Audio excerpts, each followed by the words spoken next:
मित्रांनो नमस्कार, जय महाराष्ट्र। व दिल्लीच्या राजकारणातून या घडीची सर्वात मोठी अपडेट आपल्या समोर येते। मित्रांनो, दिल्लीचं राजकारण अखेर गाजतंय महाराष्ट्राच्या अवतीभवती आणि महाराष्ट्राच्या राजकारणावरून दिल्लीच्या राजकारणाला सर्वात मोठा धक्का। मित्रांनो, जाणून घेऊया भारतीय जनता पार्टीला दिल्लीत सर्वात मोठा झटका। तर उद्धव ठाकरेंशिवाय पर्याय नसल्याचं भाजपला पुन्हा एकदा उमगलं समजलं। भाजपा 210 वरती तर इंडिया आघाडी 272च्या वरती। मित्रांनो, देशाच्या राजकारणातून आलेली ही मोठी घडामोड, नेमकं काय घडतंय बघूया सविस्तर। उद्धव ठाकरे आणि शरद पवार थेट दिल्लीच्या राजकारणात, महत्त्वाची अपडेट। मित्रांनो, महाराष्ट्राच्या निवडणुकीकडे सबंध देशाचं लक्ष लागून राहिलं होतं। या निवडणुकांमध्ये भारतीय जनता पार्टीचा विजय जरी झाला असला तरी लोकसभेला महाराष्ट्रात भारतीय जनता पार्टीचा झालेला दारुण पराभव हे देशाच्या केंद्रीय नेत्यांचा पराभव मानला जात आहे। मुंबईसह महाराष्ट्र भाजप आपला बालेकिल्ला म्हणत होती, परंतु महाविकास आघाडीने भाजपला महाराष्ट्रात पाणी पाजलं आणि अवघ्या 17 जागा त्यांच्या आल्या। महाविकास आघाडी महाराष्ट्रामध्ये 31 जागेवरती जिंकल्याचं आपण पाहिलंय। मात्र मित्रांनो, आता भाजपची झोप उडाली आहे। केंद्रातून भाजपच्या मूळ सहकार्याने भाजपला दणका देत साथ सोडण्याचा निर्णय घेतलाय आणि केंद्रात मोदींचं सरकार ढासळण्याच्या उंबरठ्यावरती तोच उद्धव ठाकरेंना जवळ करण्याचा प्रयत्न। परंतु मित्रांनो, पुढे नेमकं काय घडतंय? उद्धव ठाकरे यांची भूमिका महत्त्वाची। उद्धव ठाकरे दिल्लीच्या राजकारणामध्ये स्वतःला रस दाखवत नसले तरी देखील ठाकरेंचे सुपुत्र असणारे आदित्य ठाकरे स्वतःला महाराष्ट्राबरोबरच दिल्लीच्या राजकारणामध्ये आता रस दाखवू लागले आहेत। आदित्य ठाकरेंना दिल्लीच्या राजकारणातून अनेक मोठ्या प्रकारच्या मागण्या देखील सुरू होत आहेत, परंतु भारतीय जनता पार्टीला आता जड चालली ती ठाकरेंची शिवसेना। उद्धव ठाकरेंचे असलेले 9 खासदार भाजपला खुणावत आहेत। भाजपची संख्या लोकसभेमध्ये अतिशय मोठ्या प्रमाणामध्ये ढासळताना दिसते। एक जरी खासदार भाजपला मिळाला तरी भाजपा जल्लोष करते। इकडे उद्धव ठाकरेंचे 9 खासदार आहेत जी भाजपची ढासळणारी सत्ता जागेवरती स्थिर करू शकतात। या एकाच कारणासाठी उद्धव ठाकरेंना जवळ करण्याचा भाजपा प्रयत्न करत असली तरी देखील देशाच्या राजकारणामध्ये उद्धव ठाकरे हे खूप मोठ्या भाजपच्या दुरून लांब गेले आहेत। या पलीकडे आपण जर पाहिलं तर भारतीय जनता पार्टीच्या 7 मोठ्या सहकार्यांनी साथ सोडण्याचा निर्णय घेतलाय। 7 असे मोठे राजकीय पक्ष आहेत, त्यांचे जवळजवळ 71च्या आसपास खासदार आहेत आणि भाजपाचा देशावरती कंट्रोल, देशावरती सत्ता या पक्षांना सोबत घेऊनच आहे। परंतु भारतीय जनता पार्टीचा गेल्या काही वर्षांचा अनुभव पाहता बीजेपी आपल्यासह सगळ्याच प्रादेशिक पक्षांना संपवून टाकेल याची कुणकुण सध्या काही राजकीय पक्षांना लागली आणि भाजपपासून दूर राहण्याचा प्रयत्न या सगळ्या लोकांनी केल्याचं आता हळूहळू दिसू लागलंय। भाजपा 200-199 जागावरती जरी जिंकली असली तरी भाजपला स्वबळावरती सत्ता स्थापन करता आली नाही। महाराष्ट्रासह देशभरामध्ये भाजपचं खूप मोठं वाबड काढण्यास जनतेने सुरुवात केली असून सुरुवात ही महाराष्ट्रापासून झाल्याचं आपण गेल्या वेळेसच पाहिलंय।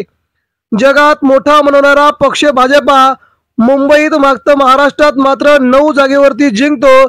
इतर सगळ्या जागी भाजपचा दारुण पराभव होतो। यामुळे भाजपची आता पिछाट नव्हे तर भाजपचं संपूर्णपणे वाताहत झाल्याचं चित्र महाराष्ट्रात सुरू झालं होतं। त्याच प्रकारे दिल्लीत देखील भारतीय जनता पार्टी आता खूप मोठ्या प्रमाणामध्ये बाहेर घेऊन संपल्याचं जमाय। आता फक्त एक नवीन नाव पुढे येते, ते म्हणजे उद्धव ठाकरे यांची शिवसेना। शिवसेना लढली, भाजपला खूप महागात पडली आणि उद्धव ठाकरेंनी मात्र भाजपच्या सगळ्याच मनसुब्याचं पाणी उधळत भाजपला चारी मुंड्या चित केले। मित्रांनो, फक्त शिवसैनिकांच्या बळावरती आणि शिवसेना प्रमुखांच्या बळावरती महाराष्ट्रासह देशभरामध्ये भाजपला सर्वात मोठा दणका देण्यास उद्धव ठाकरेंना मोठं यश आलंय। भाजप आता कुठे राहते की नाही असा प्रश्न सुरू झाला असतानाच आम्हाला उद्धव ठाकरेंची आवश्यकता आहे, उद्धव ठाकरेंना आपल्या सोबत घ्या असे केंद्रीय नेत्यांचे आदेश देखील महाराष्ट्रात सुरू झाले। नितीन गडकरी यांनी मध्यंतरी म्हटलं होतं की आम्ही आता यांना उद्धव ठाकरेंना सोबत घ्यायला तयार आहोत। मात्र केंद्रीय नेते आता काय विचार करतात ते पाहावं लागेल। उद्धव ठाकरे एनडीए मध्ये कधीही कोणत्याही दिवशी येऊ शकतात हे देखील एका भारतीय जनता पार्टीचं मोठं भाष्य समोर आले होते।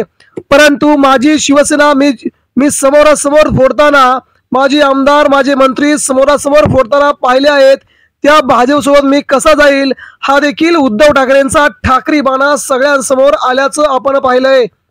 माझ्या शिवसेनेचे 2 तुकडे केले, शिवसेनेचे पक्ष आणि चिन्ह एकनाथ शिंदेच्या हवाली करून तुम्ही फक्त आमची मजा बघताय असा थेट सवाल शिवसेनेच्या वतीनं भाजपला केला गेला होता।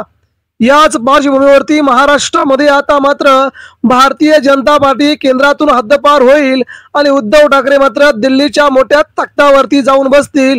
त्यावेळेस मात्र भाजपच्या शिंदेगडाच्या सगळ्याच नेत्यांच्या चौकशा आम्ही लावू असं संजय राऊत यांनी स्पष्टीकरण दिलंय। शिंदेचा एकही नेता बाहेर राहणार नाही, तो कसा आतमध्ये जाईल याचा आम्ही इंतजाम करू असंही संजय राऊत यांनी म्हटलंय। केंद्रीय नेत्यांनी देखील भ्रष्टाचाराच्या सीमा पूर्ण ओलांडल्या आहेत। जेव्हा का केंद्राची सत्ता पूर्ण जाईल तेव्हा मात्र भाजपला खूप मोठं आपलं तोंड लपवा देखील जागा नसेल असं संजय राऊत यांनी मागेच म्हटलं होतं। परंतु आता मित्रांनो तो दिवस पुढे येतोय। केंद्रीय नेत्यांच्या सहवासातून आता भारतीय जनता पार्टीच्या सहवासातून बहुतांश राजकीय पक्षांनी आपला खूप मोठा पाठिंबा काढण्याचा निर्णय घेतला आहे। इकडे नितीश कुमार असतील, चंद्रबाबू नायडू असतील किंवा साऊथ मधील 3 ते 4 पक्ष, उत्तरेतील 2 पक्ष अशा 7 पक्षांनी एकत्र येऊन भारतीय जनता पार्टीला सत्तेच्या बाहेर ढकलायचं, त्यांना पुन्हा सत्तेच्या जवळ खेचायचं नाही, त्यांना घ्यायचं नाही असा एकमुखी निर्णय घेण्याचं ठरवलेला आहे। त्यामुळे 71 जर या लोकसभा सदस्यांनी भाजपची साथ सोडली तर भाजपला कुठेच स्थान मिळणार नाही। भाजपची सत्ता एका मिनिटात देखील जाऊ शकते, पण त्यांना उद्धव ठाकरे शरद पवार दोघे वाचवू शकतात असं भाजपच्या नेत्यांना वाटतंय। शेवटी मातोश्रीच्या चरणी लीन व्हावं लागतं, मातोश्रीवरती आपलं डोकं टेकवावं लागतं, तेव्हाच आपल्याला देशाची सूत्र आपल्या हातामध्ये मिळतात। हे पुन्हा एकदा भाजपच्या नेत्यांना बघावं लागेल। शिवसेना प्रमुख असताना भाजपचे केंद्रीय नेते, सर्वोच्च नेते मातोश्रीवरती येऊन शिवसेना प्रमुखांचे दर्शन घ्यायचे, शिवसेना प्रमुखांच्या पाया पडायचे, तेव्हाच त्यांना देशाच्या राजकारणामध्ये यश मिळायचं, महाराष्ट्राच्या राजकारणात यश मिळायचं।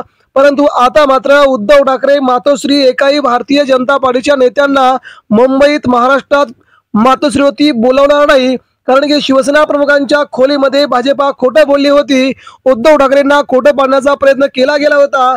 मग आता भाजपसोबत जाऊन आपल्याला पुन्हा तेच दिवस बघायचेत का असा सणसणीत सवाल उद्धव ठाकरेंनी केला होता। यामुळे भारतीय जनता पार्टीची पाळंमुळं आता उपडण्यास सुरुवात झाली असून ज्या प्रकारचं त्यांनी महाराष्ट्रासह देशभरात राजकारण केलंय याला जनता कंटाळली आहे। आता भारतीय जनता पार्टी कुठे दिसणार नाही याचा पूर्णपणे इंतजाम आम्ही करू असं सध्या सांगण्यात येत आहे। परंतु केंद्रात मात्र इंडिया आघाडी 270च्या वरती 300चा आकडा पार करण्याच्या तयारीमध्ये असताना भाजप मात्र 200च्या आसपास लटकण्याची शक्यता जाणवते आहे। मित्रांनो, या सगळ्या घडामोडी महाराष्ट्राच्या राजकारणामध्ये अतिशय वेगवान घडू लागल्या आहेत। केंद्रात भाजपा जाते तर उद्धव ठाकरे सत्तेमध्ये येत आहेत। या घडामोडी एवढ्या वेगाने घडत आहेत की महाराष्ट्रात देखील सत्तांतर होण्याची शक्यता वर्तवली जात आहे। मात्र भाजपा उद्धव ठाकरेंना, शरद पवारांना घेण्यास उत्सुक आहे। हे 2 नेते भाजपसोबत जातील का हा देखील आगामी काळात ठरणारा विषय आहे। मात्र भाजपला शेवटी उद्धव ठाकरेंची आठवण होते हे मात्र तेवढंच शक्य आणि खरं आहे। आगामी काळामध्ये काय घडतंय, केंद्रात भाजपची सत्ता उलटते का हे पाहावं लागेल। पुढच्या दिवाळीनंतर काही दिवसानंतर या राजकीय घडामोडी तीव्र स्वरूपात घडतील ही शक्यता आहे।